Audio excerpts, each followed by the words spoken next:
दोस्तों आज हम देखते हैं कि जो पुरुष है उसके शरीर में वीर्य कैसे बनता है। वीर्य यानी शक्ति का स्रोत। जिसके अंदर ज़्यादा वीर्य होगा, जो स्टोर करके रखेगा, वो शक्ति का स्रोत बनेगा। इसके बनने की मैं प्रक्रिया आपको बताता हूँ। जैसे इसमें पहला स्टेप, दूसरा स्टेप, तीसरा स्टेप, चौथा स्टेप, पांचवा स्टेप, छठा स्टेप, सातवां, आठवां, नौवां, इस तरह के सारे स्टेप्स मैं आपको बताता हूँ। चलिए स्टार्ट करते हैं। तो हम क्या है, भोजन खाते हैं।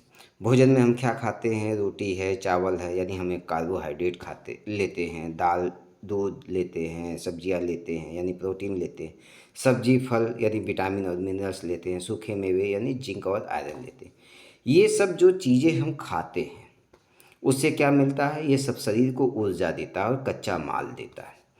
ये तो हमने कच्चा माल ले लिया, ऊर्जा ले लिया। अब जो है कि क्या होता है कि दूसरी प्रक्रिया होती है पाचन। जो भोजन हम खाते हैं वो पेट में जाता है और आंतें भोजन को पचाती है। भोजन टूटकर glucose, amino acid, fatty acid बनता है और ये पोषक तत्व रक्त में मिलते हैं। अब तीसरी प्रक्रिया होती है रक्त द्वारा इस जो पोषक तत्व है इसकी आपूर्ति। रक्त पोषक तत्वों को शरीर के सभी अंगों में ले जाता है, यहाँ तक कि अंडकोश यानी टेस्टिस तक भी यह पोषण पहुँचता है। जब ये टेस्टिस तक पहुंचता है तो उसके बाद क्या प्रक्रिया होती है। अब चौथी प्रक्रिया है मस्तिष्क से हार्मोन्स का नियंत्रण। मस्तिष्क का भाग होता है हाइपोथैलेमस और पिट्यूटरी ग्रंथि, ये हार्मोन्स छोड़ते हैं। ये हार्मोन्स अंडकोश को संकेत देते हैं कि अब तुम शुक्राणु बनाओ। यानी ये जो ग्रंथियां होती हैं वो हार्मोन्स छोड़ते हैं और हार्मोन्स क्या संकेत देता है कि अब जो है कि तुम शुक्राणु बनाओ, किसको, टेस्टिज को।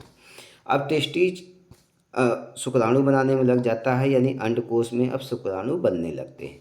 अंडकोश में जो रक्त से मिले हुए पोषक तत्व हैं और हार्मोन्स हैं उनकी मदद से जो है क्या है, शुक्राणु बनते हैं। और ये शुक्राणु जो है कि लगभग 70 से 75 दिन में बनते हैं। अब जो है कि आता है चीज़ें, वो होता है एपिडिडिमिस, यानी तैयार होने का जो स्टेशन है। बने हुए शुक्राणु यहाँ आते हैं, यहाँ वे मजबूत और गतिशील बनते हैं, कुछ दिन तक ये संग्रहित रहते हैं।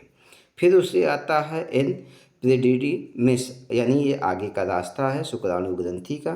फिर होता है वास डिफरेंसन, ये आगे की यात्रा है। जब शरीर उत्तेजित होता है शुक्राणु वास डिफरेंस नली में आ जाते हैं और ग्रंथियाँ अब क्या करेंगी, द्रव मिलाती हैं और बेरी बनता है, यानी सेमिनल वेसिकल ऊर्जा वाला मीठा द्रव मिलता है। प्रोस्टेट ग्रंथि से सफ़ेद गाढ़ा द्रव मिलता है।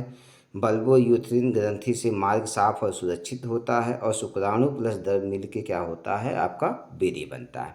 अब जो है कि वीर्य क्या होगा, बाहर आएगा। वो कैसे आएगा, वीर्य जो है कि उत्तेजना के माध्यम से मूत्र मार्ग में आता है और शरीर की प्राकृतिक क्रिया द्वारा बाहर निकल जाता है।